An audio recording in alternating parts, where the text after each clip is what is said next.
Assalamu alaikum wa rahmatullahi wa barakatuh. Brothers and sisters, welcome to the Dawah Hour with myself, Sohail. I have with me my co-hosts, my compadres, Brother Murtaza from IERA and Brother Nadeem from Dawah Motivation. And we also have with us a special guest today, inshallah, Brother Nabeel. Assalamu alaikum. Wa alaikum assalam wa rahmatullahi wa barakatuh. How are you? Assalamu alaikum to you brothers as well. How are you brothers? Wa alaikum assalam. Alhamdulillah, good. Brother Nadeem, what's going on, bro? You're muted. Muted. You're muted, bro.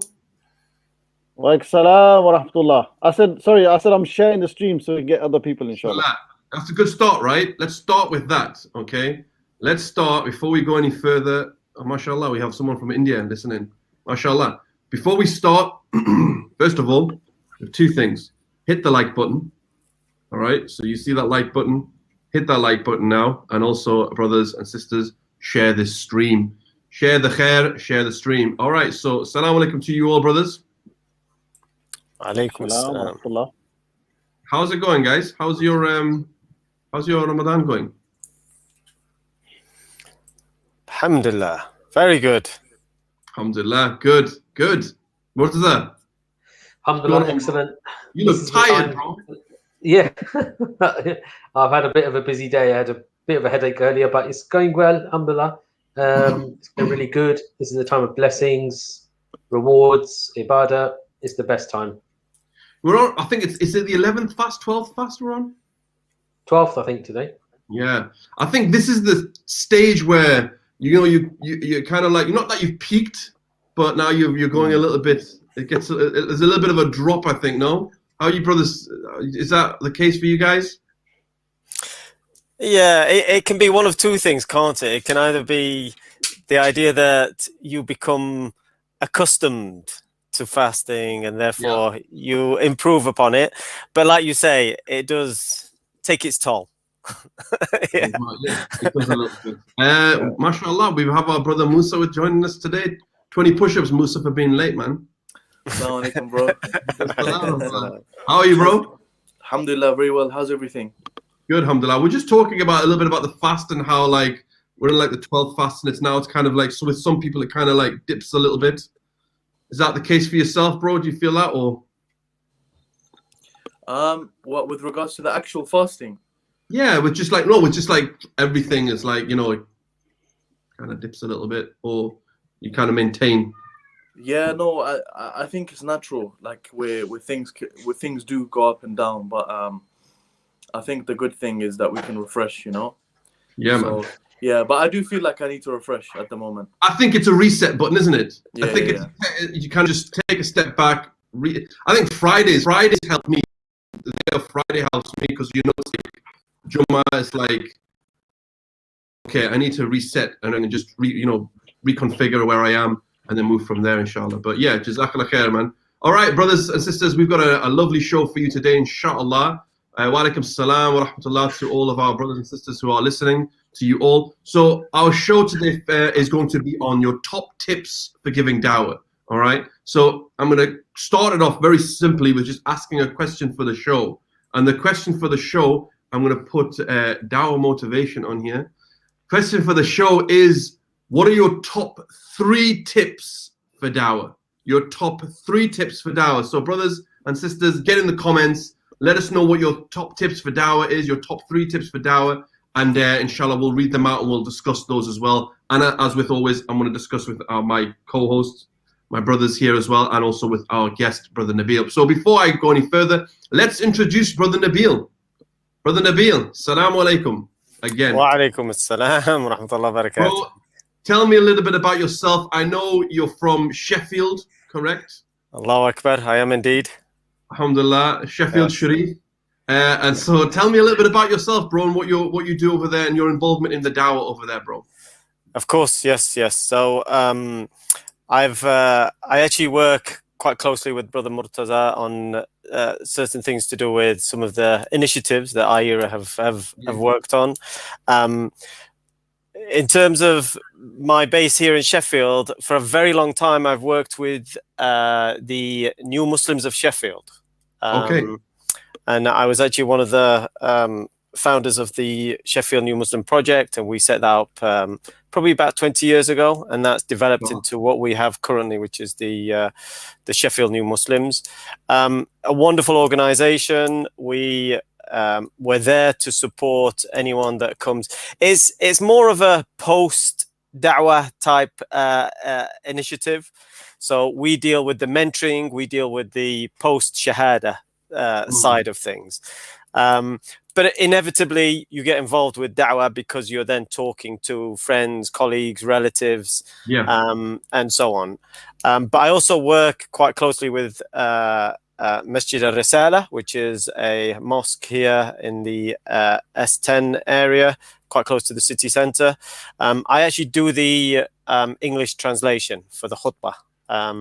So I tend to be on the minbar every Friday pre-pandemic.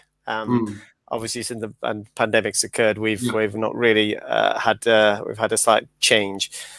And then just general volunteering, working around, so working with various da'wah projects and groups. Sheffield, mashallah, I think we mentioned this earlier, is I see Sheffield as a sleeping giant. You know, it's a big city, but it's very quiet. No one knows about it. When you say Sheffield, it's like, you know, oh, where is that? What is it? And it's, but it's, mashallah, it has some amazing opportunities for da'wah.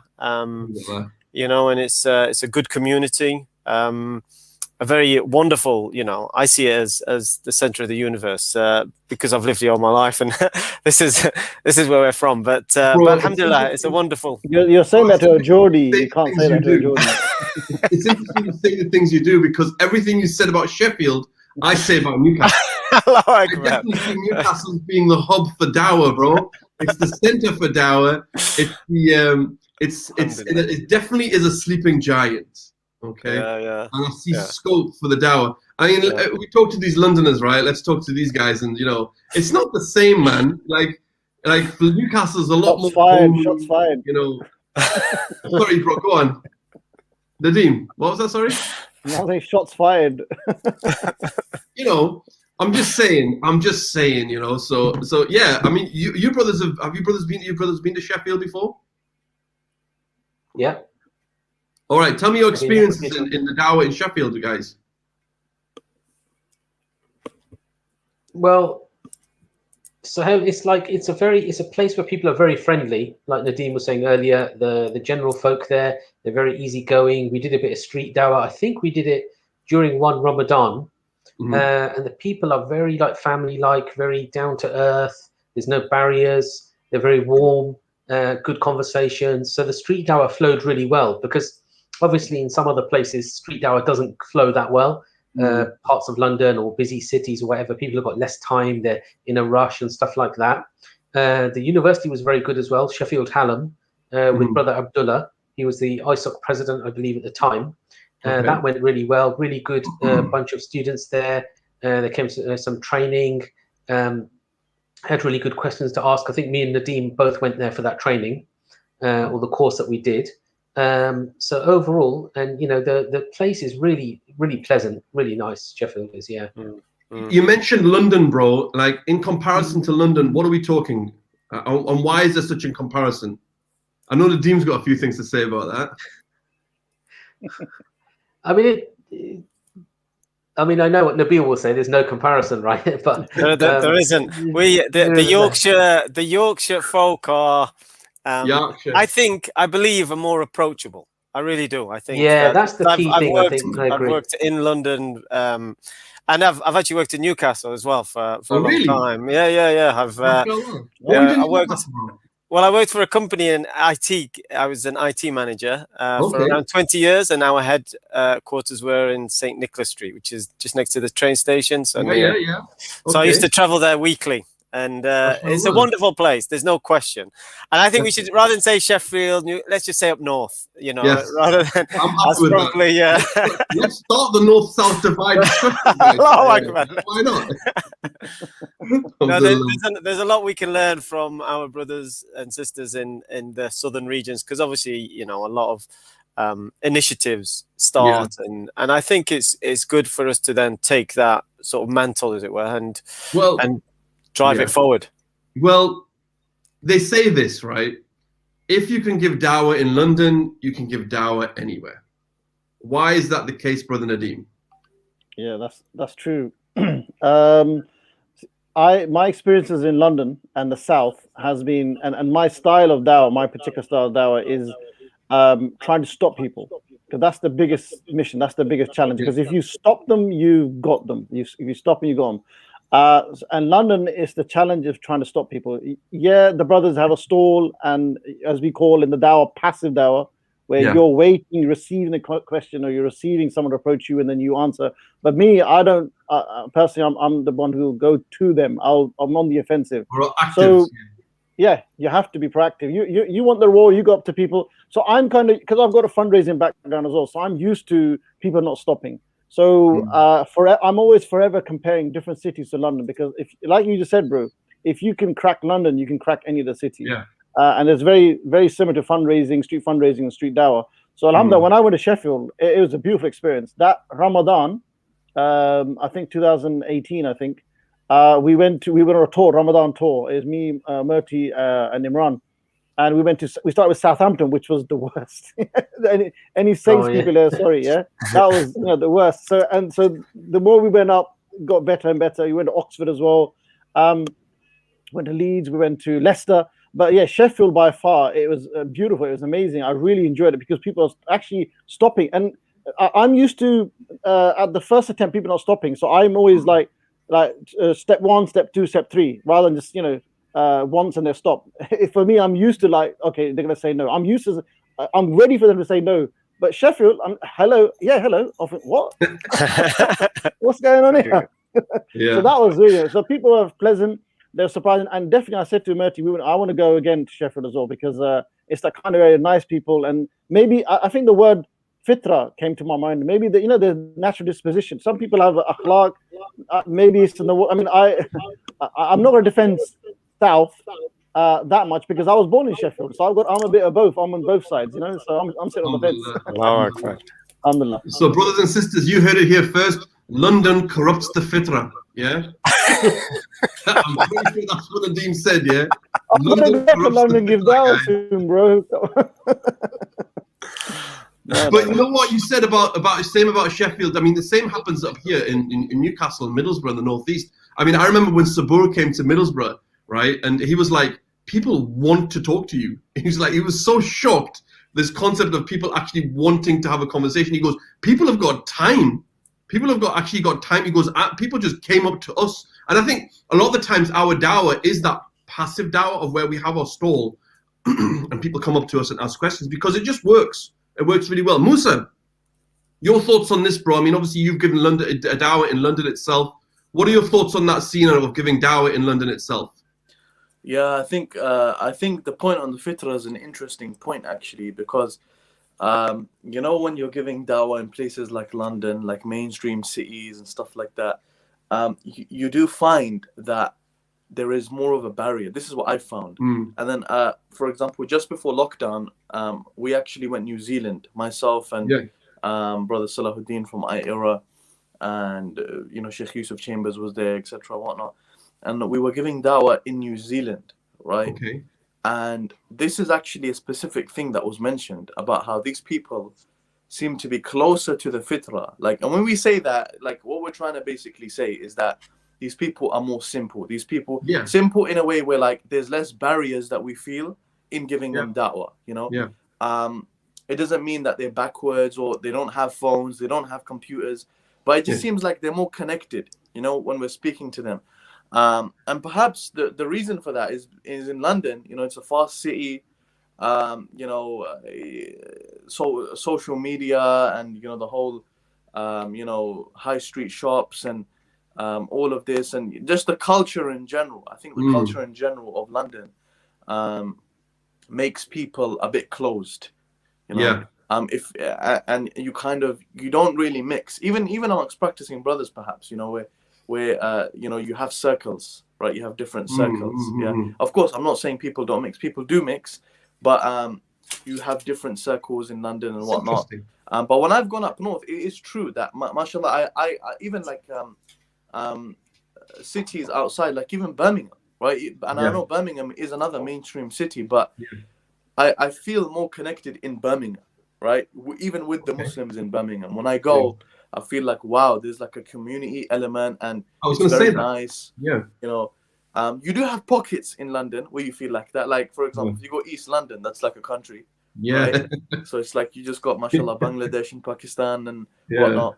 But I do think that the people, you know, who you're speaking to, it makes a difference, you know, of how easy, you know, your level of dawah can be. And perhaps this is a good message that some of our brothers and sisters up north can take, that you know, if you guys have clearly got it easier, right? Not in a condescending way, but in a way where, like, mashallah, your people are more open and accepting, then that's even more of a reason where, you know, there shouldn't be much barriers there. Absolutely. With us, you know, you're gonna get a lot of rejections on the street in London. You know? Probably more so. I think the key thing you said there, bro, was that community spirit. I think you definitely get that when you go more up north. You do get a lot more community vibe from the places, and I think that, you know, it brings a lot easier to get down. And I think your points are valid, which brings me to the topic of the show, really, more than anything else, is that if you get places in the UK or wherever you are where the dawah can be difficult, a little bit easy, even if it's easier or whatever it is, whatever the situation is in the dawah, what are some good tips and ways on how to give dawah then? So that's our real discussion for the show today, inshallah. What are your top tips for giving dawah? So it may be different. Like, for example, those in London, you know, giving dawah in London, there's some tips that would be different than if you would in maybe in Sheffield. So I'm going to open the floor to my brothers here today, and also to you brothers and sisters watching and listening in your homes. Brothers and sisters, the question for the show today: what are your top three tips? For giving dawah. Just comment below. If you don't have three, just give one or two. By all means, get involved, inshallah, and we'll read your comments out, and we'll share those comments, and we'll discuss those. So I'm going to throw one out first of all here. Number one, work on intention. Number two, never leave the dawah. Number three, be fearless to take initiative. Alhamdulillah. I think those are three very key, definite key tips for dawah, especially when it comes to your mindset, you know, your intention, never leaving the dawah, you know, always being consistent in it, and also being fearless in taking initiative. But I'm going to open the floor to you brothers now. Bismillah, brothers. What's your top three tips for giving dawah? Who wants to go first? Bismillah, brother Murtaza. Okay, I mean, they're not in any particular order, but I think one thing I've learned over the years is keep it simple. That's one of my key tips. Keep the dawah simple, the dialogue, the conversation, whether it's online or offline, whatever form it's coming in. Keep the argument straightforward, keep the arguments clear. Don't overcomplicate things. It just throws people. And it might not seem apparent at the time. The person you're interacting with, they might want to look stupid, so they just carry on with the arguments or whatever. But if you bring convoluted, complex, difficult stuff, it's not going to retain, it's not going to stick. So bring these sticky, simple arguments, sound bites. They're the things that seem to go much further. That's number one. Number two is be yourself. Basically, be yourself. That's very important, because in the dawah, it's so easy to sort of copy others or emulate others that are out there, other duat, other sheikhs, whoever's out there. You know, you do get motivation from them, which is a good thing. But you don't want to end up copying them, you know, to a T sort of thing. You want your own style, and being yourself is easier, because it comes naturally. If you try to emulate and copy someone else, it will just be unnatural. So this is really important. Just be yourself, and you'll find, subhanAllah, you'll have some of the characteristics that are just almost like hidden, that they're really good characteristics of a Muslim, and that's what the non-Muslim is looking for. They're looking at that character. Remember, they're analyzing you. And I think the third one would be just be honest in your dawah. Be really honest. Don't twist facts or exaggerate. It's it's human nature to exaggerate. So don't over expand things. I keep seeing. I'll give you an example. There's always this statistic being thrown around. In the world there's 1.6 billion Muslims, but then you hear some people saying there's 1.8, 1.9, 2. It just keeps changing all the time. We should be a little bit consistent and even honest in our statistics and use of data and stuff like that, and the Quran and the Sunnah. Just be honest with what you're regurgitating and bringing in dawah. It's key, because again, honesty is such an important thing in Islam. And if you're honest and truthful, it will shine through. That might be just what the non-Muslim is looking for, that little bit of truth speak. MashaAllah, Jazakallah khair, bro. I think there's some really key ones there. I like keep it simple. I think from the general perspective, keep it simple is definitely one that we should all adopt, because we're talking to the general Joe, right? We're talking to the general masses. I mean, I agree that those debates, those higher intellectual arguments do have their place in the dawah, but I think generally speaking, for all of us, I think let's keep it at a simple level, at a level that everyone can understand. What are your thoughts on that, brother Nabeel? Absolutely, yes. I think we as the da'is, we tend to overcomplicate things too often, and you can see that. And we obviously we work online with lots of people when we're doing sort of chat forums and so on. And you can see things just escalating and escalating to the point where you're thinking, this needs to be brought back. This needs to be kept as simple as possible to avoid missing the point of everything. And in fact, a lot of my approach in terms of hints and what I would suggest, my own personal approach to it is always see the person that you're giving da'wah as better than you in some way, either more intelligent than you or slightly in a higher plane than. Because as soon as you look down upon someone, the da'wah just almost crumbles. It becomes, tit for tat. It becomes something that you're missing the whole point of it. You're not, the intention's gone all awry, which you've already mentioned. But I think if you do that, immediately you think, okay, this person already knows a lot, so it's just correcting their knowledge. It's not sort of treating them as though they're sort of infantile or anything like that. So I think that's an important one. Another one on a similar vein is to understand the audience. So try and figure out what their background is, and that can only come through sort of quite nicely asking questions and making sure you have a genuine interest in who they are. And again, often, and I've made this mistake, you do this when you first start these things, you're eager to try out, I know this, and I know this surah, and I know this hadith, and I can just, all I need is them to answer in this way, and I can attack. And it's like, with time, you learn that it's not about that. It's not about that at all. And so if you understand them, you can see, actually, this person already, he or she are already halfway there.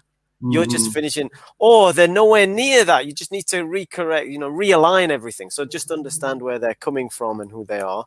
And the final one I have, again, there's so many, but my third one would probably be have some kind of goal, and you can do this as you're talking to them, and you can formulate that goal and decide, actually, is this an opportunity just to have an improved idea of Islam? Because that's as far as I'm going to get with this person.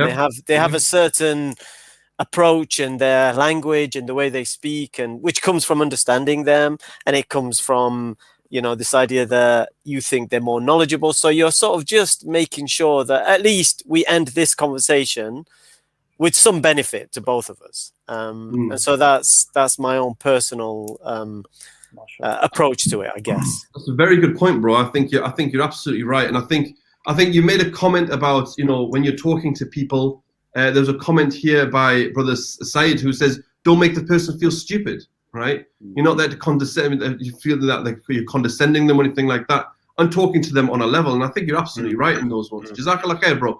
Brother Musa, your thoughts, bro?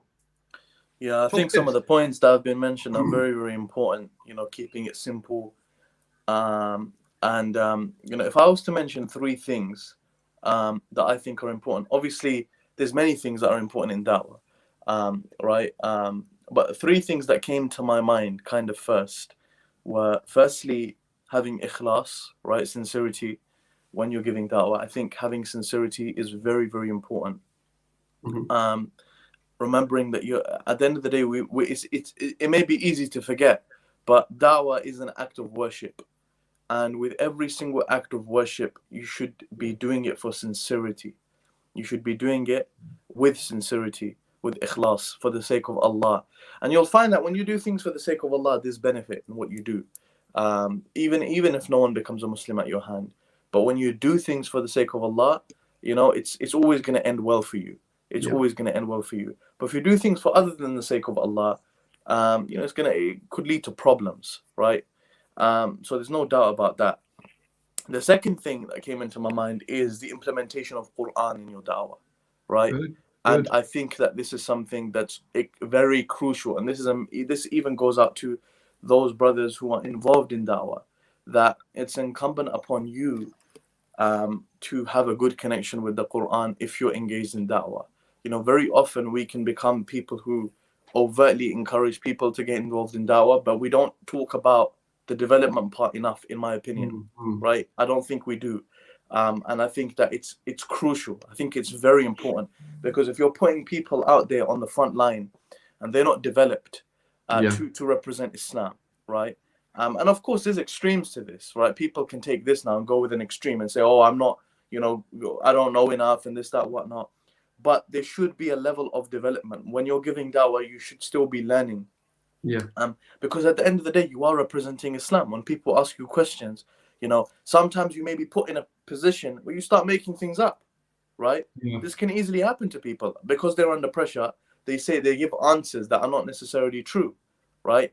You know, I remember there was one thing, you know, with IERA, one of the things that we do is we mark assessments for brothers and sisters who want to get involved in da'wah. And I think I've spoken to you about this, Sohail, before. Yeah. Right. And some of the assessments, some of the things that you see, right? Like there'll be a question, why is it that, you know, men in Islam are allowed to have more than one spouse? Right. And then the brother or sister who is being examined, right, will write something that basically they just pulled out of their back pocket. Right. And you're like, what on earth is going on here? You know, and if this person you're giving da'wah to actually went and spoke to a Muslim who does know who they're talking about, it's gonna be a bit awkward. Yeah. So I think using the Quran, specifically the Quran, as the words of Allah subhanahu wa ta'ala in your da'wah, I think it's amazing. I think it's game changing. You know, I honestly believe that. You know, sometimes people can ask you a question, right? And you know, you'll find that you're going around the world and in circles trying to give an answer from your logic and whatnot. But had you known the Quran, had you known some of the Quran, you know, there's an explicit verse that just explains what you're trying to say in a beautiful manner, right? So I think the Quran is there. And the third thing for me, and this is something, you know, kind of aside from, you know, ikhlas and Quran, is something people, it's like a skill that you need to have, or an attribute that I think is very, very important, and it's confidence. I think that you need to be someone who's confident. You need to make yourself like that. And I think I can speak for the brothers here. I mean, they can mention this as well. But, you know, people automatically assume when they see us sitting here, right, even on a show like this, that these guys were born extroverts, right? I mean, if you speak to some of the people I went to school with and college and, you know, whatnot, you know, in school, I was a complete introvert, right? I was not. Do you understand what I'm saying? So, like, I don't like people, bro. I mean, the thing is, people just assume like you're an extrovert because you're giving da'wah, totally, bro, in the public. Do you know what I mean? So I think you don't think that as well, that just because you see someone giving da'wah, they were born like that, you know. But when you get into situations, you get into da'wah conversations, there's things that raise you in confidence. Like, for example, if you have one conversation with someone and it goes amazing, that will raise you in confidence. You're going to be like, wow, I can do this. Absolutely. Right? So I think one of the ways to build your confidence is to actually get into it, you know, Yeah. and then it gets better and better and better. You know, it's like anything. When you join university and you may be worried about your first assignment, and then you do your first assignment, you're like, oh, it wasn't that bad. It builds you in confidence, you know. The brother mentions, I'm an introvert but an extrovert when it comes. He's reading my mind, bro. He's reading my mind. Yeah, very much an introvert. But when it comes to the dawah, it's like, I don't know, something switches, and you're like, yeah, you know what? This is for Allah. This is for the sake of Allah. Let's just get to it, right? Yeah. Definitely. I definitely find that's the case with myself. Jazakallah khair, brother Said. That's a good one, alhamdulillah. And I think, brother Musa, just going back to what you said, the Quran, bro, I think you're absolutely right, man. I think what's happened is a lot of the times we've forgotten to utilize it in our dawah, to bring it in our dawah. And that's one of the things we try to do at Aira, is to develop people to start, using the Quran in their dawah itself. Because the Quran has arguments, it has ways and means on how you can deal with certain issues and questions and that kind of stuff, and use it. Look at the stories of the prophets and how they used to do, how they in their dawah and stuff as well. So, and that you get that from the Quran. Sorry, just on that point, if I can just quickly mention, there's also, like, I feel this is a misconception as well with people, right? Where even amongst du'at perhaps, where they think that only verses in the Quran that are directly talking about da'wah are relevant to da'wah. Yeah. Right? And that's not true. It's not true, right? I'll give you an example. Just before the lockdown, just some time before it, when this whole COVID situation started, I actually went to Kingston University for Aira, and there was like this science guy, right? That I was speaking to, and I'm not too good at that science stuff, so I was just speaking to him, trying to give him da'wah and reason with him. And he was getting all philosophical on me and stuff. And, one thing I noticed after speaking to him for some time, I spoke to him for a good amount of time. The guy was going around in circles. He was really going around in circles. And I had kind of connected with him a bit, like, while I was speaking to him on a level and stuff. And I said to him, you know what? You remind me of a verse in the Quran, right? And I said to him, and I intentionally say in Arabic, right? Yeah. Which some people may avoid, but I believe that the words of Allah in Arabic can also have an effect on a person when they hear it, right? There was another sister at that same university, which she would actually ask me, can you repeat that in Arabic? Like, she would find it intriguing, right? But I mentioned to this guy, you remind me of the verse in the Quran, in Surah Qaf, Allah mentions, بَلْ كَذَّبُوا بِالْحَقِّ لَمَّا جَاءَهُمْ فَهُمْ فِي أَمْرٍ مَرِيجٍ, right? That they denied the truth when it came to them, so they're in a confused state, right? So I said to him, you're confused, you're no here, you're no there, and whatnot. Now, if someone looks at this, is this an argument for Allah's existence? Really? Is it an argument for prophethood? It is relevant to the da'wah, though. It's relevant, and you can use it, right? And I'm sure there's many other verses like that in the Quran. So we also shouldn't limit the Quran to just a number of verses, and we think they're relevant to the da'wah. You never know when something could be relevant to the da'wah. Someone could misquote something from the Quran. Because you know it, you're like, no, that's not the actual thing there. This is how it is, right? So it's just, the benefit is endless, of using. Good point. Just to comment on the comment you mentioned about confidence. Sister Arisha saying, when I started being vocal and visible about my convictions and faith, it really helped me to become more sure of myself and be more confident. And alhamdulillah, that's what it's about. It's about when sometimes it's the case of, I don't want to do it because I'm not confident in doing it. No, it's maybe a case of just, do it, and the confidence will build there. I do want to make a point, and I'm going to come to my brother Nadeem, because I know he has a few things, like I say, on his tips as well. But there is a difference between confidence and being cocky or overconfident. Yeah, sometimes it can be a fine line. So just be aware of that, brothers and sisters, that when it comes to confidence, yes, have that confidence for the sake of Allah, but don't let that fall into being overconfident or it turns to cockiness, as you put it. Okay, brother Nadeem, right? And we had tips here. And I know out of all the people I know, and let's talk practical now, Nadeem. I think you're going to come from a practical perspective, because I'm not taking anything away from those other ones. Like the intention is definitely needs to be there, the mindset. But I know you're a practical guy, yeah?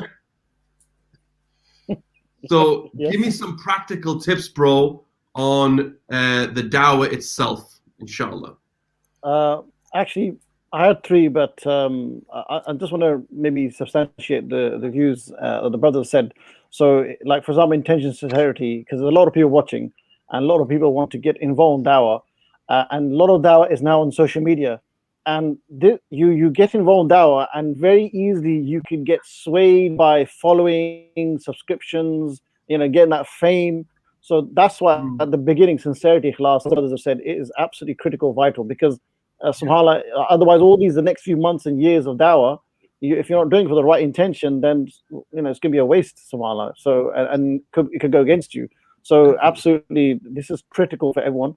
The other thing is, I was going to say also Quranic, which Masha Musa elaborated on my points as well. And this is something which I need to improve on. So do not think that, oh, I've got it right. This is something which has dawned upon me and many other brothers, that not only do we have to have a relationship with the Quran ourselves, but in our dawah we should use the verse of the Quran. And I think one of the discussions I had with Imran once as well, that if you look at Christians, they've got a Bible with them all the time. They have no qualms in having the Bible with them and opening it up at all times in the conversations. Whereas us du'at, we've got the Quran, but just to give away. So really, we should have our own copy of Quran in our own pocket, or all with others, and be ready to open it and show to them. So that it has to come back.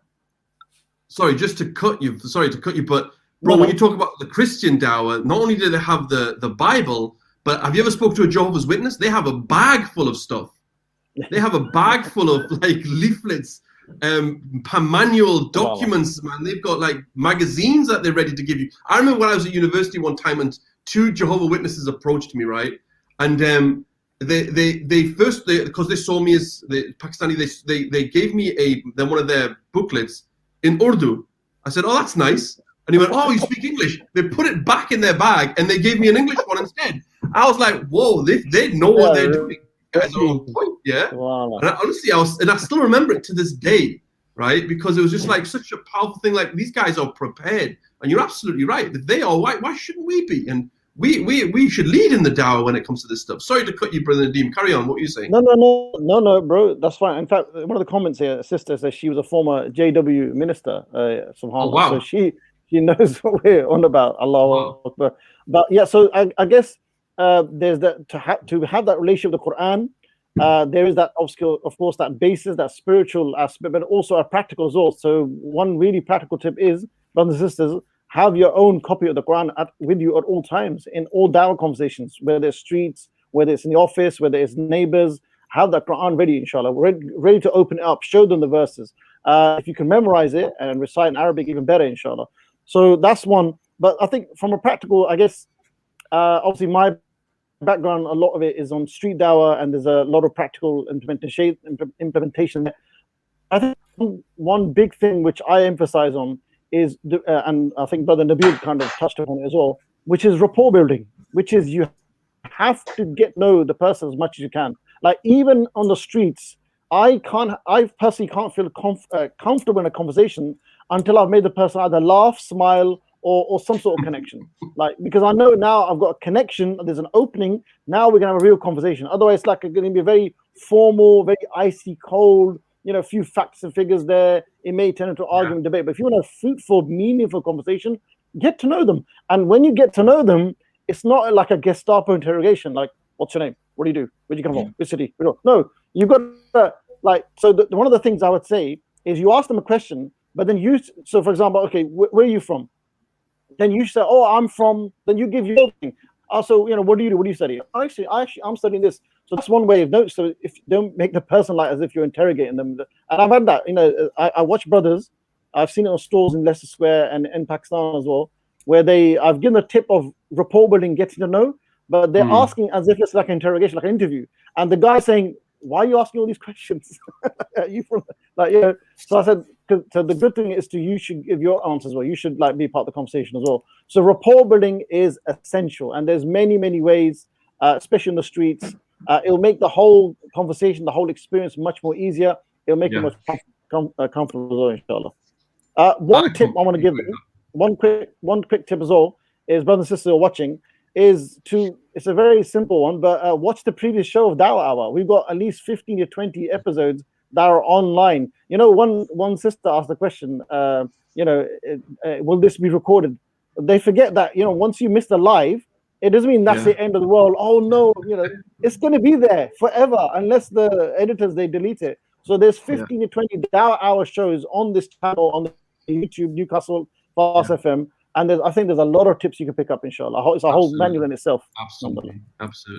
I'm going to go through some of the comments that we've got here as well, mashallah. And brothers and sisters, your comments are amazing, mashallah. You've got some really, I mean, a lot of you have re-emphasized what we talked about before. But sorry, there was one, just, I took it off. Where have I put it? All right, so yeah, just commenting what you said, Nadeem, from Sister Zeba. She says, being funny and friendly and know how to communicate. You know what? I think that is half the battle. And again, I'm coming to this north-south divide thing, but I think it's quite universal, to be honest with you. It is building a connection with the person you're talking to. You have to have a connection with that person if it's on some sort of level. And again, I think it's about you humanizing Islam, that you are a person. They may have, you know, preconceived ideas about what Islam is, but when they see you, they're like, oh, you know what? You're actually a canny person. You're actually, you know, a nice person. And you've humanized Islam. Brother Murtaza, what are your thoughts on this one, bro? On the humanizing? Yeah, this is what I was saying earlier. Just be yourself, if that makes sense. You know, connect. You're talking to, especially when it comes to online dawah, it's so easy just to be like a robot. You know, you're typing, they're typing, here's a screen, there's a screen. It becomes very impersonal. Now, this is what I do when I do online dawah. I really connect in different ways. I just start with something. I mean, firstly, the first thing is, it's amazing that this person is like, I don't know, 10,000 miles away in a different country or something like that. That's the amazing thing. And then what I'll do, I'll ask the most basic questions, like, how's the weather in Nigeria? I ask that one quite a lot. Now, how's the weather out there? Here it's getting cold in England. It's getting a bit cooler. I just don't come with any dawah angle whatsoever. I just come with a normal, just rapport building, get to know them. Okay, how's your life? You know, what's going on? Okay, are things okay with the pandemic? How's your work? How's your family? And they don't, you know, they don't expect it to be about Islam or religion, if that makes sense. And I think that's the important part. Don't come over as preachy or pushing something, a narrative at them. Just come over as a human being. That's the main thing. Connect with them, and you know, show them that compassion. Really. I think that's what you were talking about before, Nabeel, about having a goal. Because I mean, when you're having a conversation with someone, sometimes you realize that, you know what, it's not like, okay, I can give the message, but what do I want to achieve in this conversation? And maybe it's just the case that they're going to leave having a better either understanding of Islam, or, you know, they're more of an advocate for Muslims. Yeah, absolutely. I think this is, you know, it's obviously there's an ultimate goal, which is to save as much of humanity from hellfire and bring them into heaven. That's the ultimate goal of a da'i. But you know, even if sometimes the non-Muslims are more helpful and cooperative, you know, we have Christian colleagues, we have, you know, Jewish colleagues, we have atheist colleagues who are more supportive of some of our work, because, you know, we're getting attacked from every possible angle in terms of media, in terms of political, financial, societal, whatever it might be. And these people, you know, they'll never, that's it, they've made their decision, but you can still have a good word with them. You can still have cooperation. You can still have, and it's, you know, there's a lot of misinformation. There's a huge amount of misinformation. And unfortunately, a lot of the time, is from our own brothers and sisters, you know. And getting back to what both brothers, Musa and Nadeem, mentioned about, we've got to know our deen. You know, we have to understand at the very least, our fard ain, you know, the things that we know we should try and achieve before we go and teach people about some things that maybe beyond our remit, beyond our sort of capability. So, but I think, yeah, loving our brothers and sisters in humanity is the only way we're going to really try and bring them into the fold of Islam, by saying, look, I really care about you. I don't want you to, I need to protect you in some way. And like you say, you know, you crack a joke, you mention, getting back to the weather issue. I teach English online to many students. I have many students from all over the world, and the comment I always find is they always say, "Why do you guys always talk about the weather? What is it about the English and the weather? You're constantly talking." And I say, "Look, there's a wisdom in it. There's actually a wisdom, because it's almost the trigger for so much conversation. You know, it just continues, and we talk, and we and especially if they're the other side of the world, or and yes, granted, here in England we're infatuated with the weather, but it's because we don't really have the weather we need here. Just because you never know. That's why. I think it's going to be raining, the next day it's going to be sunny.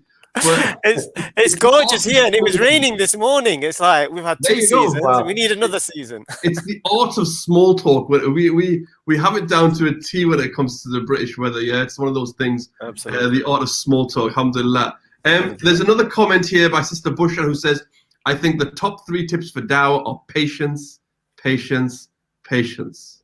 Brother Musa, what do you reckon? Yeah, no doubt, no doubt. I think for many acts of worship, you know, if not perhaps all acts of worship, you know, patience is needed. You know, for you to stand and pray, there's a level of patience required. You know, for you to fast, patience is required. You know, for you to do Hajj, my God, a lot of patience is required, right? Umrah, patience is required. So acts of worship, you know, we find that this is one thing that's pretty common, mashallah. Like it's very common. You find that in a lot of the acts of worship, and as I said, perhaps in all of them, patience is required. So dawah also, no different. You know, yeah, when you're speaking to people, you have to have patience. You know, when you're engaging with people, trying to give them da'wah, you know, some people are different. Some people, you know, they vent, they vent to you, you know, they talk to you, and you have to have patience and hear. You that might be the last thing you want to hear, but you're having patience. You know, maybe you're giving da'wah to someone, they're not dressed very appropriately in front of you. You have to have patience with that. You know, there's different aspects of patience as well. It's not just, you know, when we think of patience in dawah, we may just think of people abusing us, right, swearing at you or something like that. There's other aspects of patience. You know, lowering your gaze, looking out for yourself, having patience to say the right thing. You may feel emotional, right? Someone may be attacking the Prophet ﷺ. Someone may be saying something that annoys you, right? You have patience with regards to that. You know, I know that there's a lot of controversy regarding Speaker's Corner, right? There is a lot of controversy regarding Speaker's Corner, but there's actually, I remember once I was watching, I think it was one of my dad's videos, right? In Speaker's Corner. And I was like, subhanallah, man. Like, I actually noticed that, man, this man, like, meaning my father, he's got a lot of sabr. Because if that was me, if this guy was saying stuff like that to me, you know, I don't know if I would be able to just, you know, have that patience there and stand there and listen to him, and not interrupt him, and you know, come back with him and connect with him in that way, you know. So patience, you know, it's a beautiful trait in general. And I'm pretty sure I've seen the same video, bro, because I'm pretty sure I was screaming at the video when I was watching it. And you're right, bro, you're absolutely right, man. I don't think everyone's cut out for Speaker's Corner. Yeah, and I think there are only certain people who can deal with it. A certain type of person to deal with, Speaker's Corner and that kind of thing. It's a huge battle in and of itself. We have another show we're going to talk about separately about Speaker's Corner. Nadeem, sorry, brother, were you going to say something? No, I was going to say, although we were discussing patience, I actually have got no patience with a few comments. And I want to address it, and I want to go to bed. But I say that in a very nice way. The thing is, this comment comes out in its various forms in almost all the shows I'm involved in, and especially Dawah Hour as well.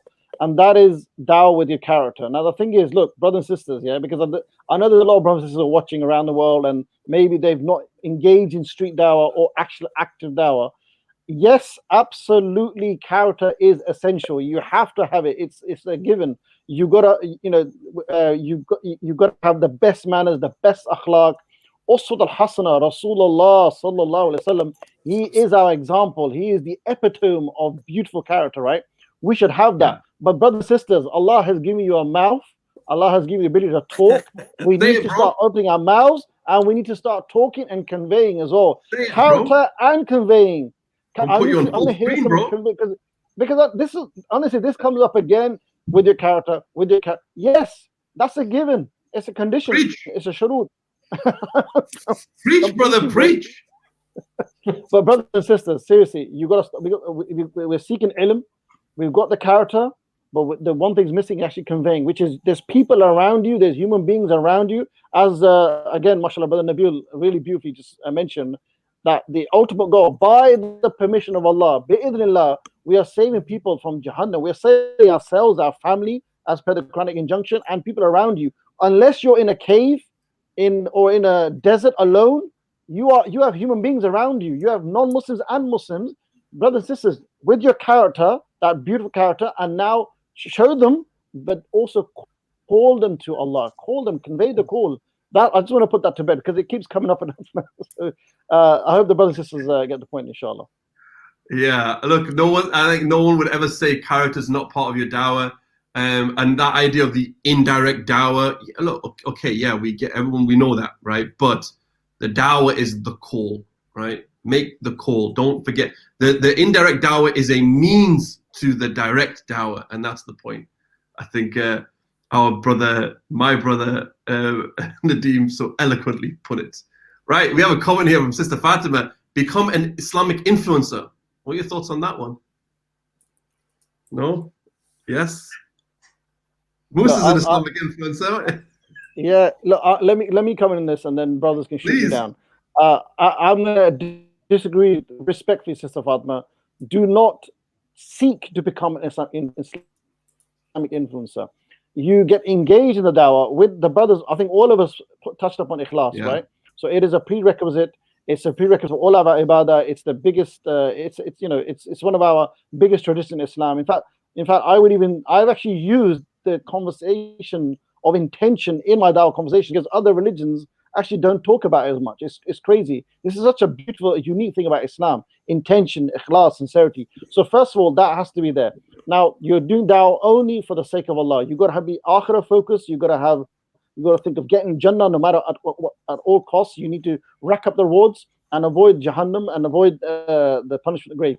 That should be your thing. Now, when you do that, and the more active you become, then of course Allah gives you the izzah, Allah gives you the following, Allah gives you the, you become an influencer. People start looking up to you. But don't go with the intention of I'm going to be in dawah so people can look up to me, and then I can, you know that thing about my message should reach as many people as we can. Should we do that? Look, sometimes let the malaika pass on your message, man. Just work hard, and if you get a few followers, alhamdulillah. But don't. This is my point. Don't seek to become an influencer. That's just my advice, inshallah. Good point. There was a comment here. Musa, do you want to add anything to that? I think you're probably okay, cool. Because I thought you were in the best position to answer a question like that, but cool. There's a really good question and a comment that I can't find it because on the stream we lose some of the questions. But the comment was, it says something like, "Tell people about Tawheed, help them develop the love of." You know what? Honestly, I feel as though this person is like a student of Nadeem, right? Because this is exactly what Nadeem would say, right? It was like start off the conversation in a cheeky, bubbly way, and compliment that kind of thing. That's so true, though, and I think that's Nadeem. I think that's something you teach in a massive way, right? Yes, absolutely. So you're saying rapport building. Rapport building, yeah. It was like in a cheeky, bubbly way, having that conversation. That's you, bro. But the thing is, if you are cheeky, because if you're not naturally cheeky, then you don't want to, like Murti says, you don't want to not be yourself, right? Yeah. So I mean, look, I've done that. Let me give an example. When I first the people who influenced me in the dawah was my second stage of my life, right? Was Musa's dad, Adnan Rashid, and Hamza, right? And so what we do is the people who you are influenced by, and other people back in the 90s were influenced by Dr. Zakir Naik, and in the 80s, Sheikh Hamidullah. What we do, the people we influenced by, we try to copy them to the T, even to the way they dressed, even their accent. I've seen brothers who got a British accent and they No can't put way. an Anglo-Indian accent. But very good No question. way. So that's not being yourself. So I like take this as well. inspiration, but This is great. be yourself. So be yourself. But if you're not cheeky, don't try and be cheeky because it won't come off. Yeah. Just be genuine. Be genuine, inshallah. And then Genuine. of course, the dawah, the conversation has to start and end with tawheed. That is the end goal. We need to take people to the worship of Allah, to that He deserves. So yeah, absolutely, bro. Alhamdulillah. We're coming to the end of the show, but I just saw this comment, right? And I thought maybe you brothers could give some advice maybe to our sister Lita, who says, Lita, I'm assuming this girl, says, I'm in college and one day this girl came up to me and asks me about my religion. And after I told her about it, and from the next day, most people in the class stopped talking to me. Any advice or any comments on this comment here, brothers? I'd say that was a trigger for almost the ideal scenario for da'wah. It's from adversity that da'wah really shines through. And if you look at the statistics from all the catastrophes that have happened, it's usually after major disasters that people start to inquire about Islam, and this misinformation that goes out there. Clearly, the sister has a a mission on her hands. It's not easy. Yeah. We're not saying it's easy. Yeah. But when as a direct result of the very fact that you being a Muslim creates this animosity or creates this atmosphere, then you have Allah's given you the opportunity there to perform da'wah, to correct, right the wrongs, as it were, inform people about because clearly there's some misinformation that's gone on in there, and they're saying something about Islam, or they feel they know something about Islam that's shunned them away from her. So I think it's times like these that when you think something is bad for you, and in actual fact this is the greatest thing that could have happened to you. It's the greatest opportunity. So I'd say seize the opportunity, sister. I really would.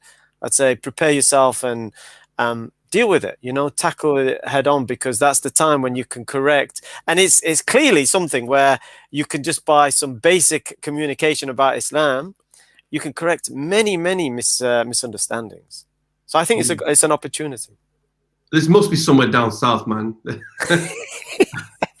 I'm not as bold as you. I wasn't going to go there, but clearly sister, I would simply say, look, as our brother Nabeel said, this is now a mission for you, right? But at the same time, continue what you're doing. Like, be the character, continue to show the good character. And this is where character would come into play, and I hope Nadeem doesn't mind me saying it, yeah?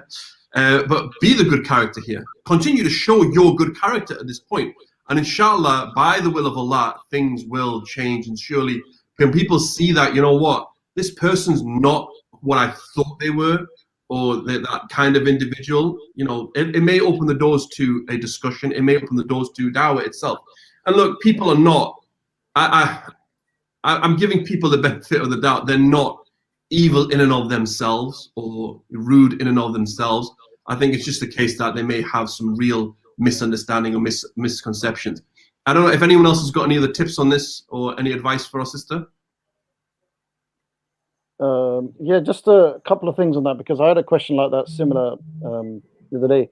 I think one thing I would say, mindset, psychological, that sister, don't be taken aback by this.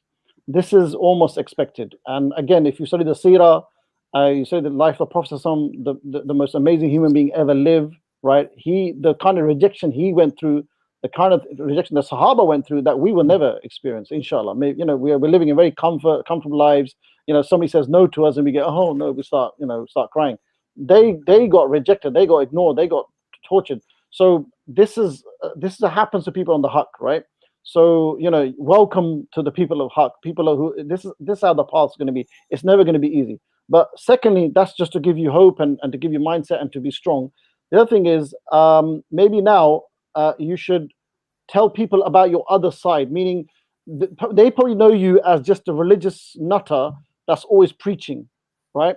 But they should see your other side. Like, what are your interests? You're actually, like what Sohail was saying, your akhlaq, character now should increase now. Now, sometimes it's hard we're human beings, right? We're in Islam, encourages us to be nice and, to be, happy and have a good demeanor. We're human beings. Sometimes you just can't be bothered. Like, after putting a smile, you just can't be bothered. But Islam pushes you, and especially in college, you be that extra person now. Go extra, really push yourself. Fake it till you make it, right?